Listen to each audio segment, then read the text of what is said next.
You know, I was downstairs on my couch thinking to myself, wow, I'm watching the Leafs get shellacked 4-1 by the Penguins. What could possibly be worse to watch on a Saturday night? And then I thought, wait a second, my parents are upstairs watching The Happening.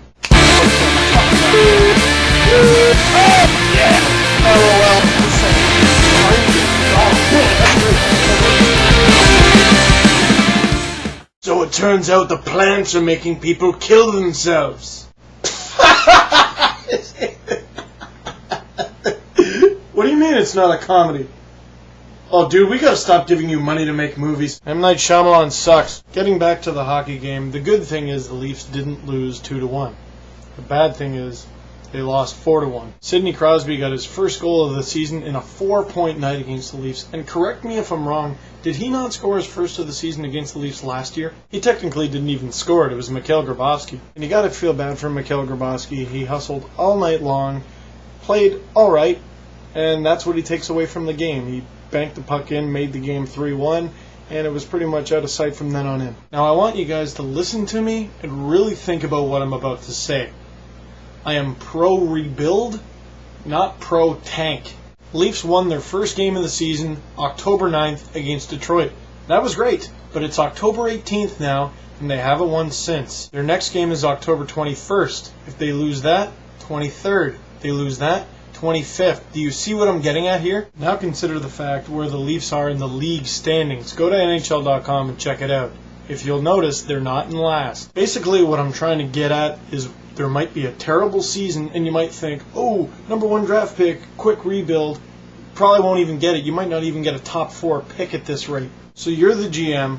What do you do to speed up the rebuilding process? You can't just go out and sign free agents. First of all, you're going to pay too much, and second of all, you take away ice time from the young guys. What do you do? What on earth do you do? There's also the trade market. There's a lot of guys the Leafs could trade, but who do they trade them to, and for whom? Who's for sale? Who needs what? There's so many things you need to take into consideration.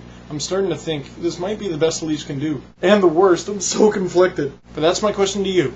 You're the GM. The comment box right down there. Just go nuts. Getting back to the finer points of the game. This game saw Luke Schenn's ice time just duck below 20 minutes. I don't think that's just because of his gameplay, though. It probably had nothing to do with that. It had to do with Anton Stralman getting over 22. He played a decent game. He got a lot of time on the power play. Unfortunately, that power play was awful. So does the ineffectiveness of the power play affect Stralman's status for the next game?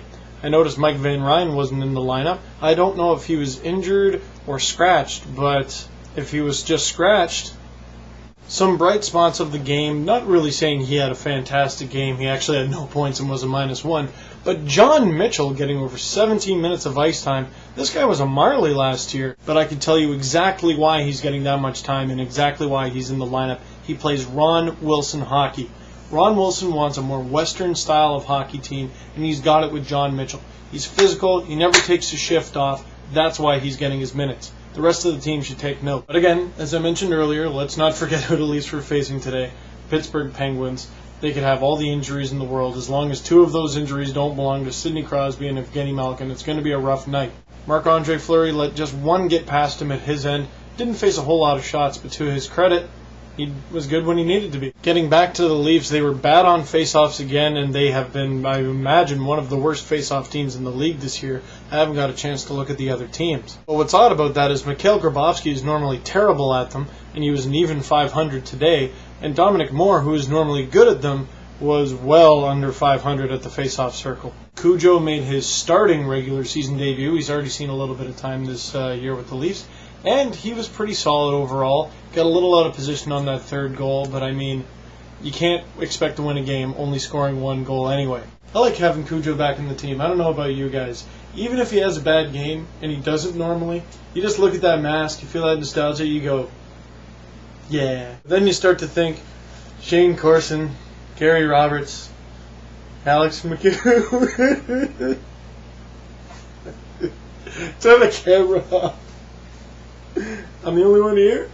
Let's get more depressing. Let's get happy. Energy. Guys, next game, the Leafs are playing the Ducks. They're going to be in tough. But in the theme of facing the Ducks, What is your favorite quote from any one of the Mighty Ducks movies? Leave it in the comment box down here. If you leave one that I think is good enough, I'll put it in the next video. Why not? You lost it for us, Gunner. You lost it for yourself. Come on, let's go shake their hands. Let's see M. Night Shyamalan write that. Leafs play the Ducks on Tuesday.